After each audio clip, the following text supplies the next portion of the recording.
Notre survie est étroitement liée à celle de notre voisine, la Lune, toute mystérieuse qu'elle soit. Depuis l'aube de l'humanité, nous sommes captivés par sa lumière. Elle a donné naissance à une foule de mythes, de controverses et de mystères. Sa force d'attraction, invisible, exerce son influence sur la Terre à chaque heure de la journée. Elle est une source d'illusions et d'émerveillement. Et sa proximité lui permet d'affecter notre comportement et nos fonctions corporelles. Certains disent que sans elle, la Terre ne serait pas ce qu'elle est aujourd'hui.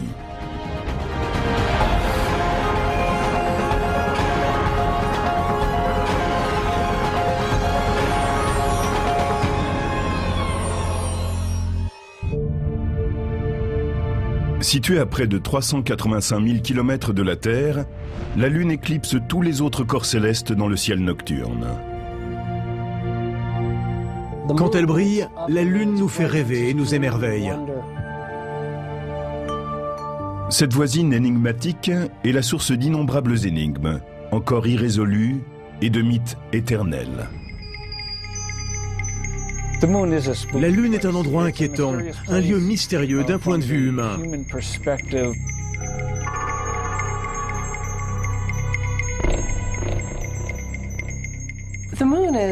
La Lune est un astre magnifique à observer. Elle s'impose à nous. Il est difficile de la rater parmi tous les objets lumineux qui peuplent le ciel. Je pense qu'à toutes les époques, les hommes ont eu besoin de la comprendre et d'établir une relation avec elle.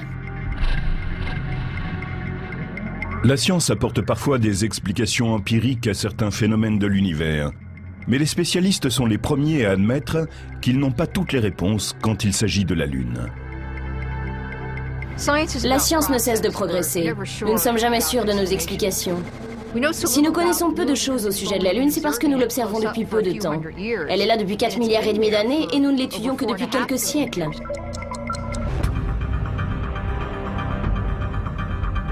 Il y a 3 ou 4 milliards d'années, elle connaissait une activité volcanique intense. Aujourd'hui, beaucoup pensent qu'elle n'est qu'un objet inerte, mort, qui flotte dans l'espace. Mais est-ce bien la vérité ? 20 juillet 1969. Neil Armstrong accomplit son petit pas historique au cours de cette première incursion sur la surface lunaire. C'est un petit pas pour l'homme, mais un pas de géant pour l'humanité. Armstrong raconte que lorsqu'il était sur la Lune, il a vu une zone beaucoup plus lumineuse que ce qui l'entourait.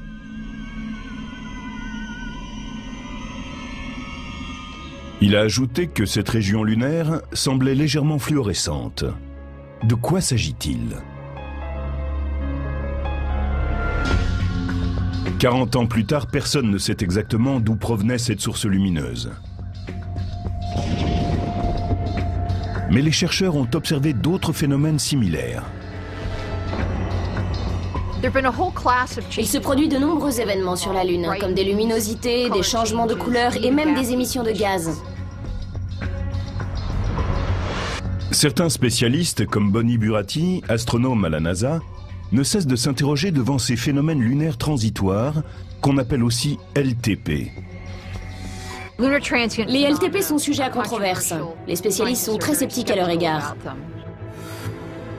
Le problème, c'est que nous ne disposons pas d'observations ni de véritables informations. Mais au Moyen-Âge déjà, les savants qui observaient la Lune rapportaient avoir vu ces lumières mystérieuses.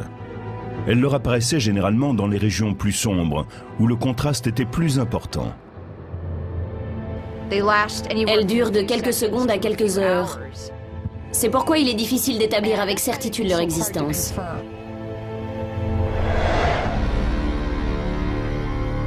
Convaincus que ces manifestations sont réelles, mais n'en connaissant toujours pas l'origine, les experts ont peaufiné plusieurs explications possibles. Un certain nombre de théories ont été émises à propos de ces phénomènes lunaires transitoires. Les changements permanents que nous observons sur la Lune pourraient être la cause de ces éclairs lumineux et de modifications de la surface lunaire. J'ai observé certains phénomènes qui n'étaient que des turbulences atmosphériques. Celles-ci provoquaient un mouvement et des changements sur la Lune. Mais Bonnie Burati pense que les LTP ne peuvent pas tous être expliqués par une turbulence atmosphérique. Les anomalies que Neil Armstrong a rapporté avoir vues à la surface de la Lune ne peuvent avoir été provoquées par ce type de phénomène. De nombreux astronomes, comme Laura Denley de l'Observatoire Griffith, pensent que c'est l'impact de météores et d'astéroïdes lancés à grande vitesse qui constitue la majeure partie de cette activité que l'on observe de la Terre. Ils se déplacent très vite et viennent s'écraser sur la Lune.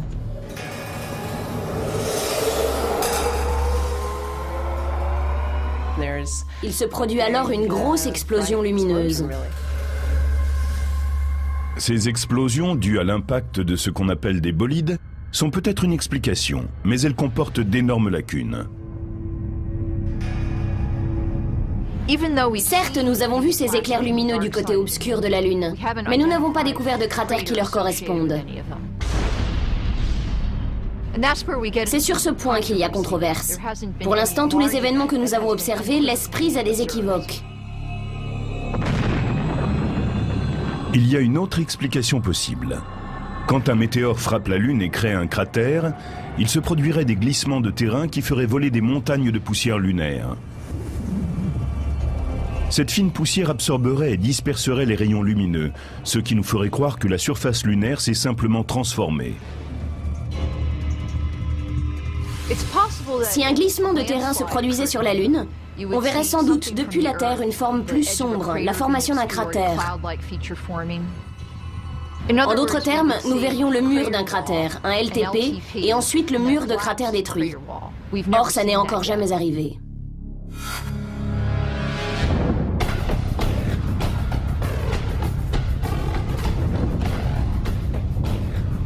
Dans le domaine des anomalies lunaires, il est une théorie très controversée qui pourrait entièrement changer notre vision de cet astre. Il ébranlerait l'idée que la Lune est inactive depuis des millénaires sur le plan géologique. Une des explications les plus étranges des LTP est l'existence d'un volcanisme actif sur la Lune.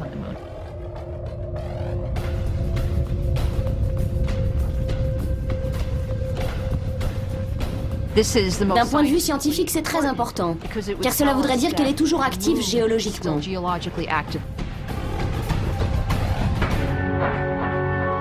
Les photos prises au cours des missions Apollo ont révélé l'existence d'une formation rocheuse appelée INA dans le lac de Félicité. C'est ainsi que les spécialistes ont pensé que la Lune pourrait avoir eu une activité volcanique au cours des 10 derniers millions d'années. Cette information est une révolution. Cela voudrait dire que les LTP pourraient trouver leur origine dans cette activité.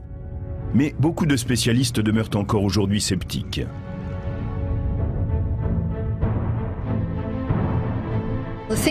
En science, quelle que soit votre théorie ou votre modèle, vous devez pouvoir montrer que les données d'un événement se renouvellent encore et encore. En ce qui concerne ces phénomènes lumineux, très mystérieux, qui pourraient être des événements volcaniques, on n'a jamais eu deux observateurs indépendants l'un de l'autre qui aient obtenu en même temps certaines données.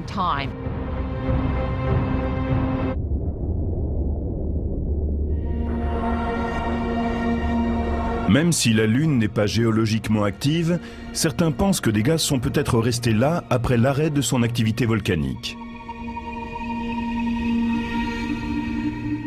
On pense que s'il y a des gaz résiduels en surface, les rayons du Soleil pourraient se fractionner et prendre des teintes rouges et bleues sous l'influence des particules de gaz. La Lune pourrait dégager encore des gaz sans avoir d'activité interne. Des minéraux produiraient ces gaz qui, en suintant, atteindraient la surface et seraient libérés. De toutes ces théories sur les phénomènes lunaires transitoires, quelle est la plus plausible ? Bonnie Burati n'en retient aucune en particulier. Je pense que les LTP ont sans doute des origines multiples. Il n'y a pas une seule explication. Ce n'est pas un simple phénomène. Il relève de plusieurs types d'activités. Pour l'instant, la source des insaisissables LTP et peut être caché du côté sombre de la Lune. En revanche, la fièvre de la pleine Lune est un syndrome encore plus difficile à diagnostiquer. La pleine Lune aurait-elle une influence sur nos corps et nos esprits ?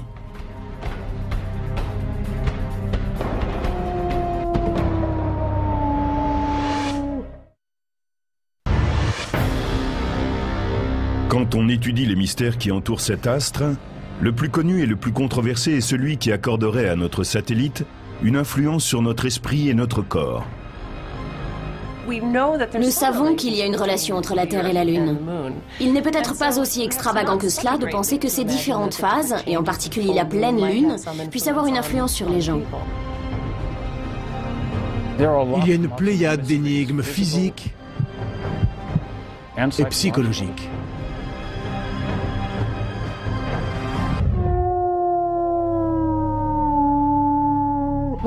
Lunatique. C'est ainsi qu'on qualifiait certains malades atteints de folie. Le mot vient du latin luna, la lune. Je pense que depuis toujours, on associe la lune et l'esprit humain. Beaucoup de gens croient véritablement que la pleine lune affecte leur comportement ou quelque chose comme leur biochimie interne. C'est une croyance largement répandue, y compris dans le corps médical. Beaucoup de gens pensent que pendant la pleine lune, il y aurait des changements mesurables, une affluence accrue dans les services d'urgence, une augmentation du nombre de conceptions et de naissances. Il y a toute une mythologie sur les changements de comportement qui coïncideraient avec certaines phases de la Lune. Les anecdotes abondent, mais la science accrédite-t-elle l'idée que la pleine Lune aurait un effet mesurable sur les terriens ? On a longtemps tenté d'associer la Lune et ses effets gravitationnels sur le comportement des hommes et des animaux. Il est certain que la Lune déplace les océans qui couvrent 70% de notre planète. Donc si le corps humain est composé de 70% d'eau, ne pourrait-elle avoir également une influence sur les êtres humains ? Certaines personnalités éminentes de la communauté médicale ont noté des changements comportementaux et physiologiques chez leurs patients durant la pleine Lune. Nous devons avoir l'esprit ouvert, continuer à être des observateurs attentifs et envisager comme hypothèse la relation entre les différentes phases du cycle lunaire et notre comportement, ainsi que la façon dont évolue notre santé et les maladies que nous contractons. Et puis, il faut probablement que nous nous posions de façon créative, critique et rigoureuse la question suivante: est-ce possible ?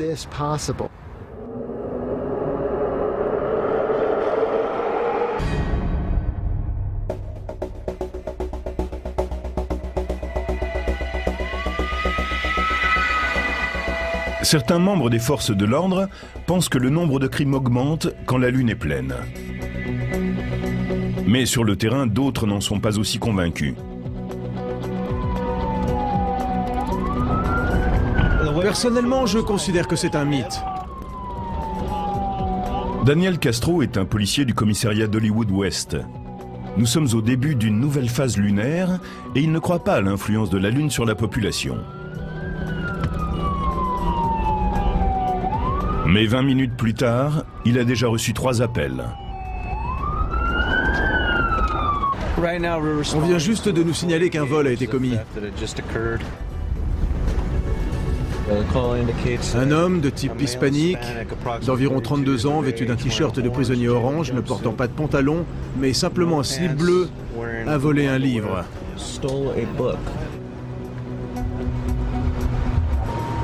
Là, nous avons reçu un appel pour un 2735. Ça veut dire qu'une violence domestique a été commise.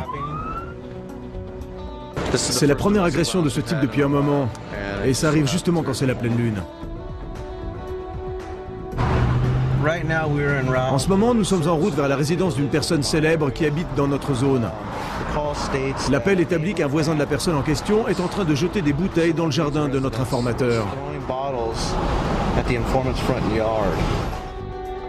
À la fin de cette nuit particulièrement agitée, le scepticisme du policier Castro commence à faiblir. Franchement, au début, je n'y croyais pas trop. Mais je commence à changer d'avis.